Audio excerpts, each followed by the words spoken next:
Hello students, मैं विशाल गुप्ता आपका teacher. कैसे हो आप सब स्टूडेंट्स। इस वीडियो में मैं आपको बीकॉम का जो हमारा सब्जेक्ट है ऑडिटिंग एंड सेक्रेटरियल प्रैक्टिस का, उसका chapter number 10 vouching of a ledger कराने जा रहा हूँ। स्टूडेंट्स, इसमें ये लिखा हुआ है कि generally business transactions are recorded और posted in two types of ledgers. एक तो दो होती है पर्सनल लेजर, एक होती है इम्पर्सनल लेजर। ठीक है जी, ये तो आपको पता ही है। ठीक है, पर्सनल लेजर और इम्पर्सनल लेजर के बाद अब हम बात करेंगे द ऑडिट प्रोसीजर क्या कहता है। That requires that audit of primary records should succeed audit of ledgers which provide the basis for ledger postings. The following point should be watched while checking the posting। पहला है the date, the name of the account, the description of the entry and the amount. उसके बाद no transaction shall remain unposted to the ledger. Okay बच्चे। उसके बाद third क्या है, any figure return badly और अल्टर्ड शुड बी री return neatly इन colouring, और वो अलग से उसको मेंशन करना पड़ता है, मतलब कलरिंग से। सो अब हम बात करेंगे आगे कि परचेज लेजर को वो कैसे करते हैं। तो the next, the audit of purchase ledger shall proceed with the verification of the opening balances. The auditor should ask for the audited accounts of the last year and the list of credit balances of that year।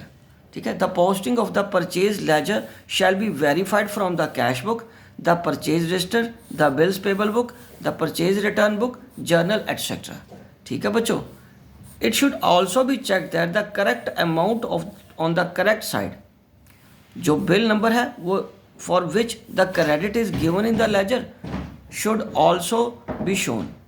All this will enable the auditor to locate, क्या locate करना उसने, whether any posting is left out और wrongly done, कि कोई रह तो नहीं गई या गलत तो नहीं हुई, whether goods have been received against advances, composition of closing balances in the creditors accounts. और उसके बाद to sum up with the audit of purchase ledger shall involve the following steps. पहला क्या बचे, examination of internal control system in operation. दूसरा है verification of opening balances. तीसरा है checking of totals, casting and posting. और चौथा क्या है, confirmation of balances from suppliers. उसके बाद हम बात करेंगे अब सेल्स लेजर की। तो बच्चों, सेल्स लेजर क्या होती है। Sales ledger consist of debtor accounts. If the firm can, it is a firm's main account as it contains debtor balances where any firm's capital is blocked. If appropriate control is not maintained over these accounts, the firm may not only lose capital but also the business may decrease. Okay जी। उसके बाद steps in the sales ledger audit। पहला है examination of opening balances and posting। दूसरा है verification of totals and postings। तीसरा है summary of balances।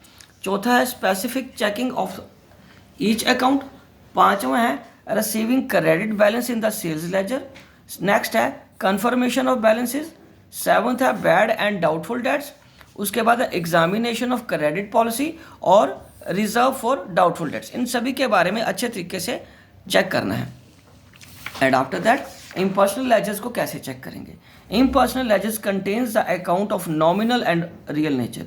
और we can say that, जैसे कि आपको पता है कि कि ये होते हैं अदर देन पर्सनल अकाउंट्स। तो नॉमिनल अकाउंट्स में कौन से अकाउंट आते हैं, इनकम एंड एक्सपेंसेस के, और रियल अकाउंट में एसेट्स के। So auditor should audit the impersonal ledger in the following manner. पहला है reviewing the adequacy of the internal control system in operation. दूसरा, the opening balance of impersonal ledger should be checked from the statement of audited account of the previous year. Third, postings are made from all the subsidiary books into the impersonal ledger. Fourth, after checking the posting, the next step is checking the totals and castings. Fifth, the next step is checking out the various balances of accounts in the trial balance. ठीक है बच्चे। उसके बाद अगला है outstanding assets and liabilities. तो बच्चों, अब हम बात करते हैं कि आउटस्टैंडिंग और लाइबिलिटीज़ को, जो आउटस्टैंडिंग लाइबिलिटीज़ है उसको कैसे वॉच करेंगे, उनके लेजर्स को कैसे वॉच करेंगे। अब सबसे पहले आउटस्टैंडिंग एसेट्स कौन सी होती हैं। सच assets includes income receivable, prepaid expenses, deferred revenue expenditure. तो इनकम रिसीवेबल क्या होती है बेटा, एक होता है rent receivable outstanding, dividend declared but not received, interest accrued but not received, taxation claims, commission becomes due but not received, the auditor should be careful that such incomes are given effect in the books only if these are likely to be recovered. ठीक है, तो अब अगला treatment किसका देखना है हमें, prepaid expenses का. Prepaid insurance premium, prepaid rent, ये एग्जांपल्स हैं इनकी, rates and taxes and prepaid subscription. The auditor should be careful that correct amount is apportioned between the third two period on the date of balance sheets and must be shown in the asset side of the balance sheet. And after, अब अगला क्या है, deferred revenue expenditure. बच्चों deferred revenue expenditure क्या होता है, discount allowed on the issue of debentures, expenditure of advertisement campaign, R&D का expenditure, research and development जिसको हम बोलते हैं, heavy repairs of non recurring nature, preliminary expenses. ये डेफर्ड रेवेन्यू एक्सपेंडिचर के एग्जांपल्स हैं.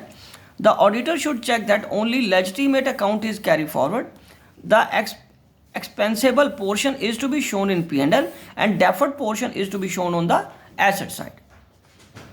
नेक्स्ट हम डिस्कस करेंगे आउटस्टैंडिंग लाइबिलिटीज को कैसे वाउच करना है. वो आउटस्टैंडिंग लाइबिलिटीज कौन सी हो सकती हैं, wages and salaries, audit fees, commission, royalty payable, freight and carriage. The auditor should examine the voucher to see that appropriate adjustments have been made in the current accounts P&L account. The auditor should check and get certificate from the responsible officer regarding the outstanding status. The auditor should go through the cash book. And after that, cash book की payment को check करना उसने and of the first few months of the next year, ताकि वो पता चल जाए कि आउटस्टैंडिंग पे हुई है या नहीं हुई.